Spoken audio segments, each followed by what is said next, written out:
धर्मस्य सर्वधर्मस्वरूपिणे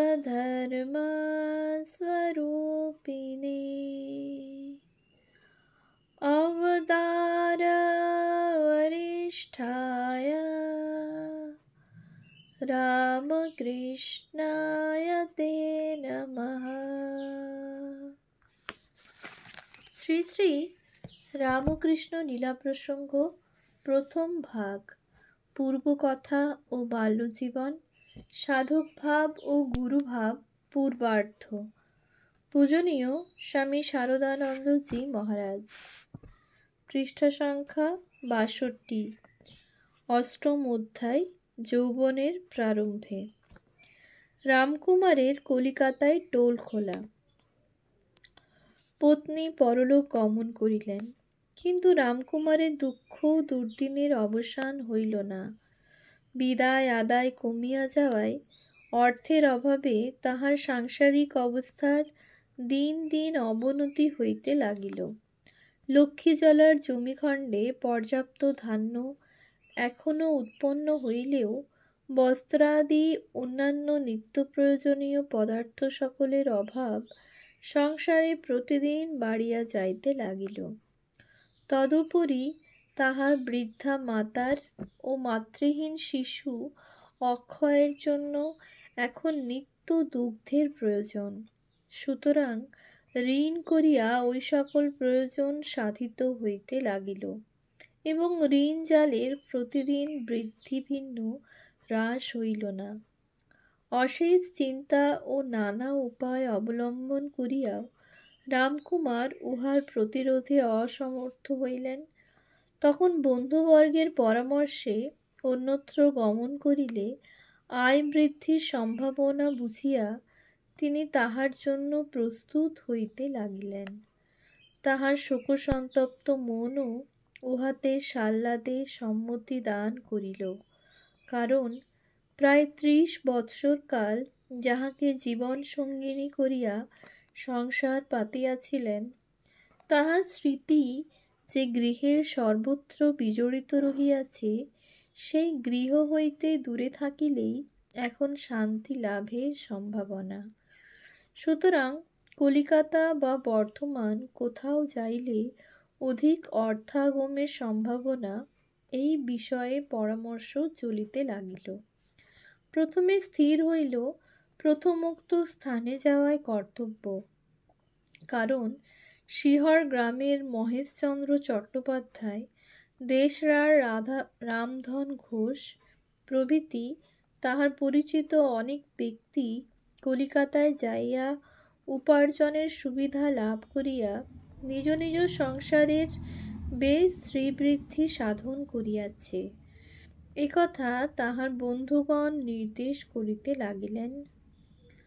ওই সকল ব্যক্তি যে তাহা অপেক্ষা বিদ্যা বুদ্ধি ও চরিত্র বলে অনেকাংশে হীন, একথাও তাহারা তাহাকে বলিতে ভুলিলেন না। সুতরাং পত্নী বিয়োগের স্বল্পকাল পরেই শ্রীযুক্ত রামকুমার রামেশ্বরের উপর সংসারের ভার অর্পণ করিয়া কলিকাতায় আগমন করিলেন এবং ঝামাপুকুর নামক পল্লীর ভিতর টোল খুলিয়া ছাত্রগণকে অধ্যয়ন করাইতে নিযুক্ত হইলেন। রামকুমার পত্নীর মৃত্যুতে পারিবারিক পরিবর্তন। রামকুমারের পত্নীর মৃত্যুতে কামারপুকুরের পারিবারিক জীবনে অনেক পরিবর্তন উপস্থিত হইল। শ্রীমতী চন্দ্রা ওই ঘটনায় গৃহকর্মের সমস্ত ভার পুনরায় গ্রহণ করিতে বাধ্য হইলেন। রামকুমার পুত্র অক্ষয়ের লালন পালনের ভারও ওই দিন হইতে তাহার স্কন্ধে নিপতিত হইল। তাহার মধ্যম পুত্র রামেশ্বরের পত্নী তাহাকে ওই সকল কর্মে যথাসাধ্য সাহায্য করিতে লাগিল, কিন্তু সে তখনও নিতান্ত বালিকা। তাহার নিকট হইতে বিশেষ সাহায্য পাইবার সম্ভাবনা ছিল না। সুতরাং রঘুবীরের সেবা, অক্ষয়ের লালন পালন এবং রন্ধনাদি গৃহকর্ম সকলই তাহাকে এখন করিতে হইত। ওই সকল কর্ম সম্পন্ন করিতে তাহার সমস্ত দিন কাটাইয়া যাইত।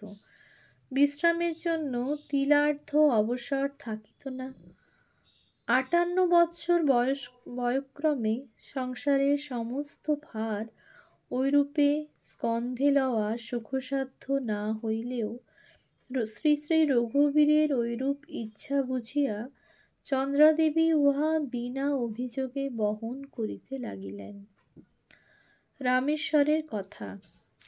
অন্যদিকে সংসারের আয় ব্যয়ের ভার শ্রীযুক্ত রামেশ্বরের উপর এখন হইতে নিপতিত হওয়ায় তিনি কি রূপে উপার্জন করিয়া পরিবারবর্গকে সুখী করিতে পারিবেন তদ্বিষয়ে চিন্তায় ব্যাপৃত রহিলেন।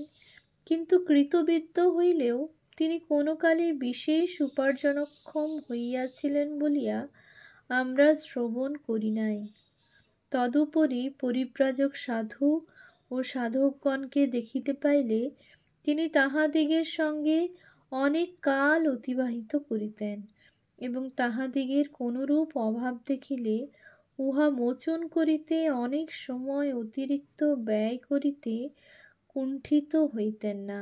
সুতরাং আয় বৃদ্ধি হইলেও তাহার দ্বারা সংসারের ঋণ পরিশোধ অথবা বিশেষ সচ্ছলতা সম্পাদিত হইল না। কারণ সংসারী হইলেও তিনি সঞ্চয়ী হইতে পারিলেন না এবং সময়ে সময়ে আয়ের অধিক ব্যয় করিয়া রঘুবীর কোনরূপে চালাইয়া দিবেন ভাবিয়া দিনাতিপাত করিতে লাগিলেন। গদাধরের সম্বন্ধে রামেশ্বরের চিন্তা।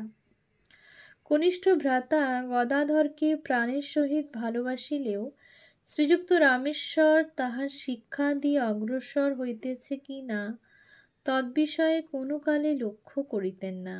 কারণ একে ঐরূপ করা তাহার প্রকৃতির বিরুদ্ধ ছিল।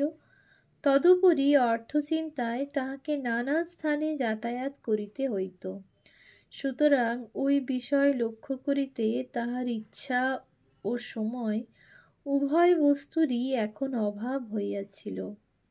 আবার এই অল্প বয়সেই বালকের ধর্মপ্রবৃত্তির অদ্ভুত পরিণতি দেখিয়া তাহার দৃঢ় ধারণা হইয়াছিল তাহার প্রকৃতি তাহাকে সুপথে ভিন্ন কখনো কুপথে পরিচালিত করিবে না।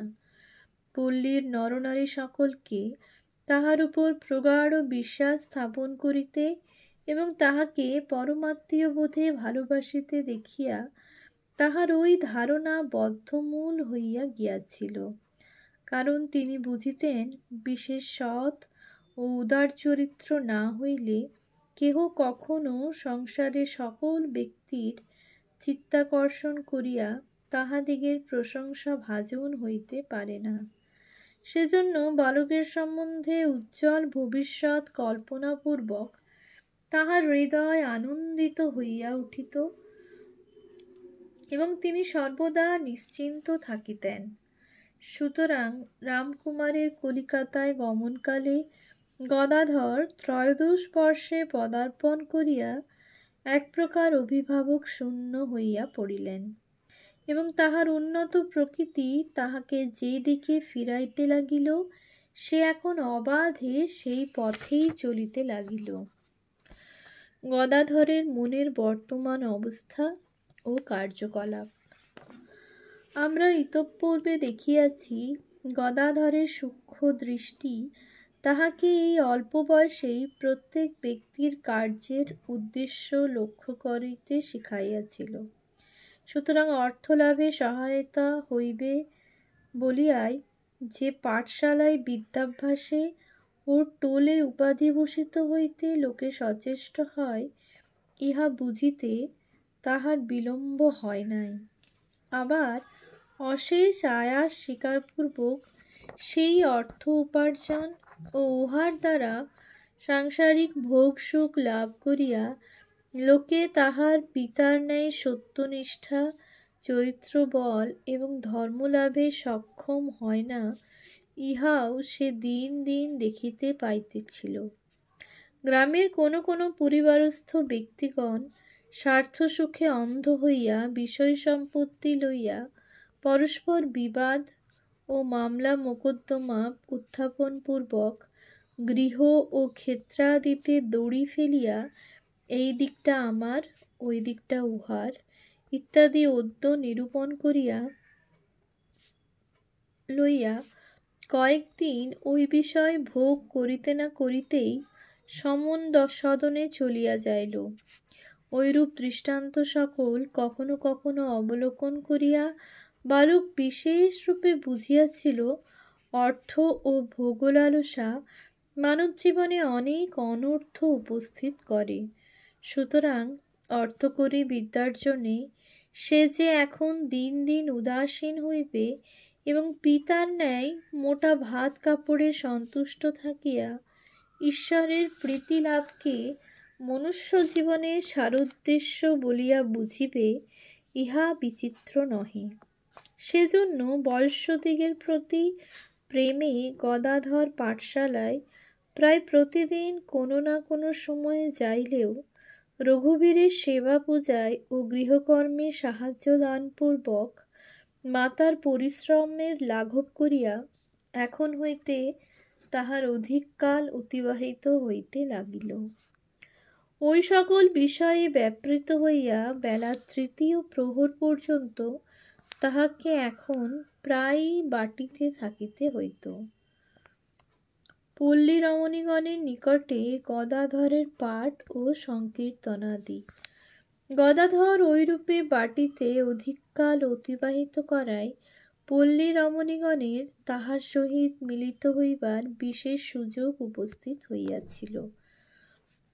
কারণ গৃহকর্ম সমাপন করিয়া তাহাদিগকে অনেকে অবসরকালে শ্রীমতী চন্দ্রার নিকটে উপস্থিত হইতেন এবং বালককে তথায় দেখিতে পাইয়া কখনো গান করিতে এবং কখনো ধর্মোপাখ্যান সকল পাঠ করিতে অনুরোধ করিতেন। বালকও তাহাদিগকে ওই সকল অনুরোধ যথাসাধ্য পালন করিতে যত্নপর হইত। বালকও তাহাদিগের ওই সকল অনুরোধ যথাসাধ্য পালন করিতে যত্নপর হইত। চন্দ্রাদেবীকে গৃহকর্মে সাহায্য করিবার জন্য তাহার অবসরের অভাব দেখিলে তাহারা আবার সকলে মিলিয়া শ্রীমতী চন্দ্রার কর্ম সকল করিয়া দিয়া তাহার মুখে পুরাণ কথা ও সঙ্গীত আদি শুনিবার অবসর করিয়া লইতেন। ঐরূপে তাহাদের নিকটে কিছুক্ষণ পাঠ ও সঙ্গীত করা গদাধরের নিত্যকর্মের মধ্যে অন্যতম হইয়া উঠিয়াছিল। রমণীগণও উহাতে এত আনন্দ অনুভব করিতেন যে উহা অধিকক্ষণ শুনিবার আশায় তাহারা এখন হইতে নিজ নিজ গৃহ কর্ম সকল শীঘ্র শীঘ্র সমাপ্ত করিয়া চন্দ্রাদেবীর নিকটে উপস্থিত হইতে লাগিলেন। গদাধর ইহাদের নিকটে শুদ্ধ পুরাণ পাঠ মাত্রই করিত না, কিন্তু অন্য নানা উপায়ে ইহাদিগের আনন্দ সম্পাদন করিত। গ্রামে ওই সময়ে 3 দল যাত্রা, 1 দল বাউল এবং 2-1 দল কবি ছিল। তদ্ভিন্ন বহু বৈষ্ণব এখানে বসতি করায় অনেক গৃহেই প্রতিদিন সন্ধ্যাকালে ভাগবত পাঠ ও সংকীর্তনাদি হইত। বাল্যকাল হইতে শ্রবণ করায় এবং নিজ স্বভাবসিদ্ধ প্রতিভায় ওই সকল দলের পালা, গান ও সংকীর্তন সকল গদাধরের আয়ত্ত ছিল।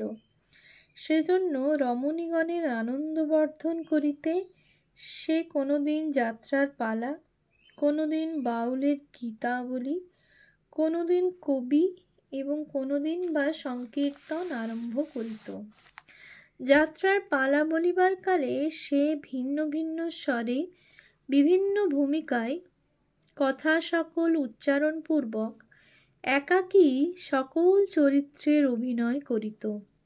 আবার নিজ জননী বা রমণীগণের মধ্যে কাহাকেও কোনোদিন বিমর্ষ দেখিলে সে ওই সকল যাত্রার সঙ্গের পালা অথবা সকলের পরিচিত গ্রামের কোনো ব্যক্তির বিচিত্র আচরণ ও হাবভাবের এমন স্বাভাবিক অনুকরণ করিত যে তাহাদিগের মধ্যে হাস্য ও কৌতুকের তরঙ্গ ছুটিত।